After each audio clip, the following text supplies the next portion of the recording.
चंदनपुर गांव में एक वृद्ध स्त्री रहती थी। उसका एक बेटा था जिसका नाम दगड़ू था। वह स्त्री नए पुराने कपड़े सिलने का काम करके अपना और अपने बेटे का पेट पालती थी। दगड़ू एक कामचोर और आलसी लड़का था और दिन रात सपने देखा करता था। दगड़ू के साथ एक बड़ी परेशानी थी कि उसे अक्सर बुरे सपने ही आते थे और जब भी कोई बुरा सपना आता था वह सपना हकीकत बन जाता था। एक दिन दगड़ू को सपना आता है कि कुछ लोग नवविवाहित दंपत्ति और बारात को लूट रहे हैं और उनसे मारपीट भी कर रहे हैं। दगड़ू ने जिसे सपने में देखा होता है वहीं दुल्हन बनने वाली लड़की अपनी शादी का लहंगा सिल जाने के बाद वापस लेने दगड़ू की मां के पास आती है। दगड़ू फौरन उसे सपने वाली बात कह देता है। वह लड़की अपनी मां और ससुराल वालों को यह बात बताती है, पर सब लोग इस स्वप्न वाली बात को वहम समझकर अनसुना कर देते हैं। शादी के बाद जब वर वधू बारात के साथ जा रहे होते हैं तब सपने वाला वाकया सच में घटित हो जाता है और इस पूरी घटना में दगड़ू पर आरोप लगते हैं कि वही लुटेरों से मिला होगा, वरना उसे कैसे पता चल सकता है कि ऐसा ही होगा। और शक की बिनाह पर सारे लोग मिलकर दगड़ू की खूब पिटाई करते हैं।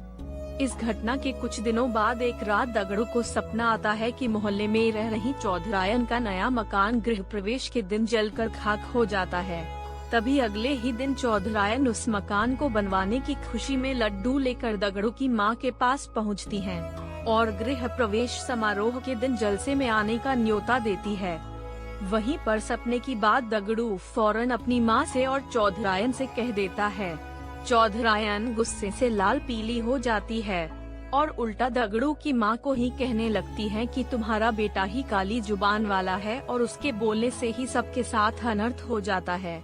चौधरायन गुस्से में जली कटी सुनाकर मां बेटे को भला बुरा कहकर वहां से चली जाती हैं। गृह प्रवेश समारोह के दौरान कोई घटना न हो इसके लिए पक्के इंतजाम किए जाते हैं, पर फिर भी किसी न किसी तरह आग की चिंगारी चौधरायन के भव्य मकान के पर्दों में लग जाती है और देखते देखते रौद्र रूप धारण करके पूरा मकान जलाकर खाक कर देती है। चूँकि दगड़ू इस बारे में पहले ही बोल चुका था, इसलिए सब उसे काली जुबान का बोल उस पर टूट पड़ते हैं और उसे मारकर गाँव से निकाल देते हैं। रात की पहर में महल की चौकीदारी करने का काम मिल जाता है। वहाँ के राजा को अगले दिन सोनपुर किसी काम से जाना होता है, इसलिए वह रानी को कहते हैं कि उसे सुबह जल्दी उठा दें। दगड़ू रात में महल के दरवाजे पर चौकीदारी कर रहा होता है। तभी अंधेरा होने पर उसे नींद आ जाती है और फिर उसे सपना आता है कि सोनपुर में भूकंप आया है और वहाँ मौजूद सभी व्यक्ति मर गए हैं।